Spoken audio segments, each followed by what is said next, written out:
ऊंचाहार में मृतक हरिओम के परिवार को मंत्रियों ने सौंपी 13,55,000 की सहायता राशि। रायबरेली के ऊंचाहार स्थित ईश्वरदासपुर रेलवे ट्रैक के किनारे 2 अक्टूबर को हरिओम वाल्मीकि का शव संदिग्ध परिस्थितियों में मिला था।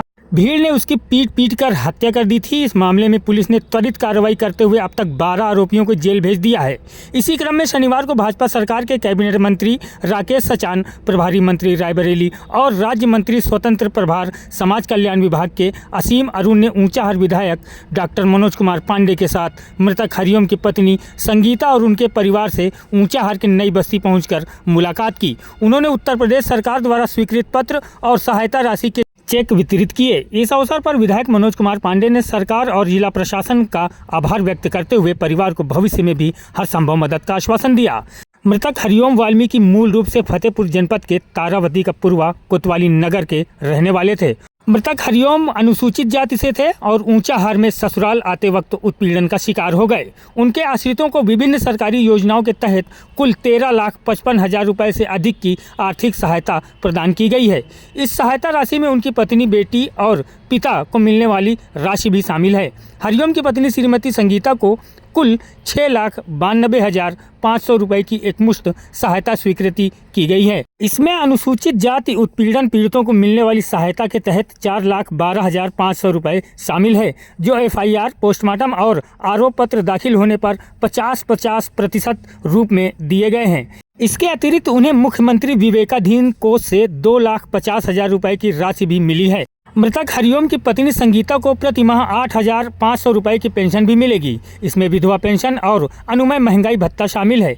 मृतक हरिओम के पिता गंगादीन, जो फतेहपुर जनपद के निवासी हैं, उनको भी कुल 6,62,500 रुपए की वित्तीय सहायता प्रदान की गई है। इसमें अनुसूचित जाति उत्पीड़न पीड़ितों को सहायता योजना के तहत 4,12,500 रुपए और मुख्यमंत्री विवेकाधीन कोष से 2,50,000 रुपए शामिल हैं। ये राशि भी FIR, पोस्टमार्टम और आरोप पत्र दाखिल होने पर 50-50% के रूप में स्वीकृति की गई है। मंत्रियों ने परिजनों को आश्वासन दिया कि सरकार दुख की इस घड़ी में उनके साथ है और उन्हें हर संभव सहायता दी जाएगी। इस दौरान ऊंचाहार विधायक मनोज कुमार पांडे ने परिजनों को मुख्यमंत्री योगी आदित्यनाथ से मिलवाने की बात कही और उन्हें लेकर लखनऊ के लिए रवाना हुए। उम्मीद की जा रही है कि मुख्यमंत्री स्वयं पीड़ित परिवार से मिलकर संवेदना प्रकट करेंगे और आगे की मदद की रूपरेखा भी तय करेंगे। मंत्रियों ने स्थानीय प्रशासन को निर्देशित किया है कि मामले की निष्पक्ष जांच और दोषियों के विरुद्ध कड़ी से कड़ी कार्रवाई सुनिश्चित की जाए। इस मौके पर प्रशासनिक अधिकारियों के साथ बड़ी संख्या में स्थानीय लोग और समाजसेवी भी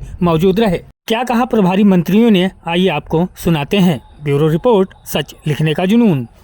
रायबरेली ऊंचाहार में जो हुई, एक हमारे साथी की हत्या हुई, मिशन से हत्या हुई, एक गिरोह द्वारा पीट के मारा गया। इस बात को आदरणीय योगी जी ने बहुत गंभीरता से लिया। हमारे जिले के प्रभारी मंत्री आदरणीय राकेश सचान जी भाई साहब मुझको और सभी लोग को निर्देशित किया कि हम परिवार के साथ जाकर के बातचीत करें। जो घटना हुई है वो गंभीर है और उसी गंभीरता के साथ उसको लिया गया है। 21 व्यक्ति इसमें चिन्हित किए गए अभी तक, उनमें से 12 की गिरफ्तारी हो चुकी है। एक ने गिरफ्तारी के दौरान पुलिस के ऊपर गोली चलाई तो उसको प्रत्युत्तर में पुलिस ने भी गोली चलाई है।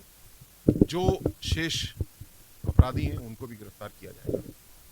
परिवार के साथ पूरी सरकार भारतीय जनता पार्टी आज भी खड़ी है और हमेशा खड़ी रहेगी। हम आज आर्थिक सहायता देने नहीं आए, हम न्याय देने के लिए आए हैं।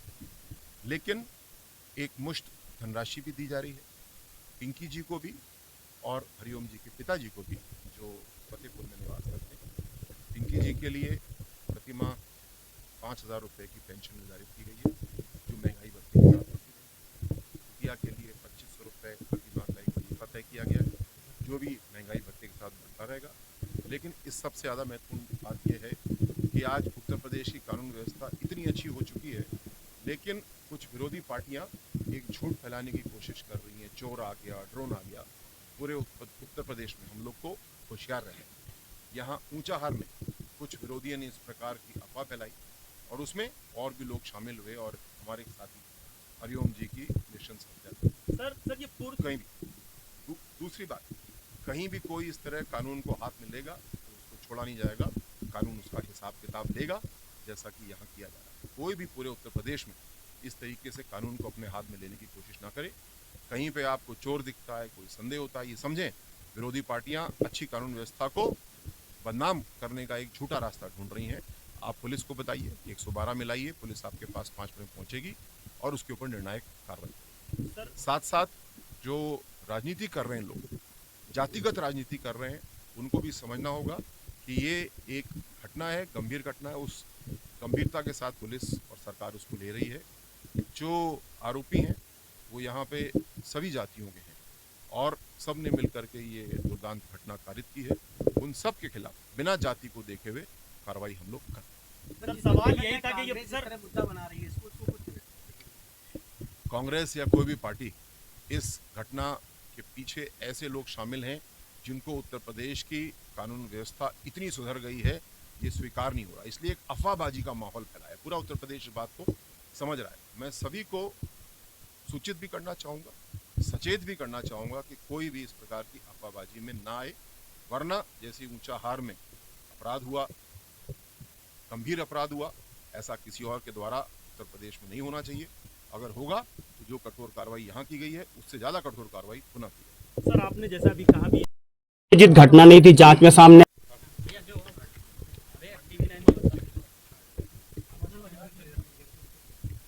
सर आप आज रायबरेली आए हैं, आप जवान मंत्री भी यहाँ हैं, किस तरह से पीड़ित परिवार से मिले और पीड़ित परिवार से क्या कहा, किस तरह की मदद की? देखिए, अभी हमारे साथी मंत्री ने सारी बात बताई है। इस घटना को बड़ी गंभीरता से सरकार ने लिया है, क्योंकि घटना गंभीर है और हम 3 तारीख को भी रायबरेली आए थे, तब भी हमारी अधिकारियों से चर्चा हुई।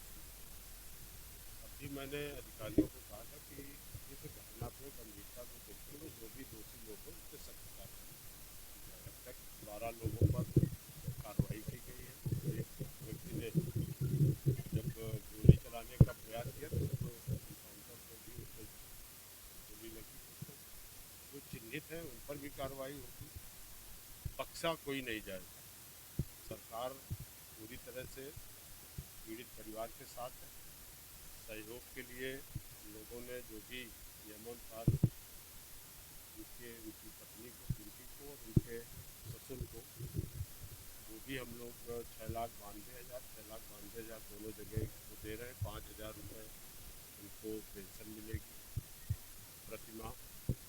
बच्ची को 2,500 रुपये प्रतिमाह उसको स्टेपन मिलेगा। हर तरह से सरकार साथ में है। योगी जी ने बड़ी गंभीरता से इस तरह की घटना लिया है। जैसा अभी मंत्री जी ने कहा कि पूरे प्रदेश में कुछ असामाजिक तत्व हैं, विरोधी तत्व हैं जो गलत गलत सूचनाएं, अफवाह देते हैं और उसी के क्रम में ये घटना घटित हुई, जिससे पूरी सरकार दुखी है, हम सब लोग दुखी हैं और उसी के चलते आज हम लोग परिजनों से मिल करके उनकी बात भी सुनी और जो भी उनकी और समस्या है हर समय सरकार उनके साथ।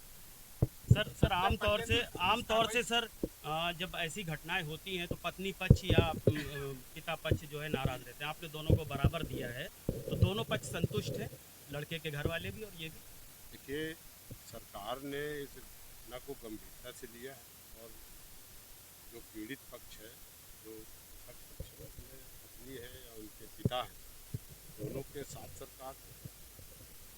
पूरी तरह से आज नहीं, हर समय सरकार साथ खड़ी रहेगी, उनकी बच्ची के साथ, उनकी पत्नी के साथ, उनके पिता के साथ पूरी तरह से सरकार।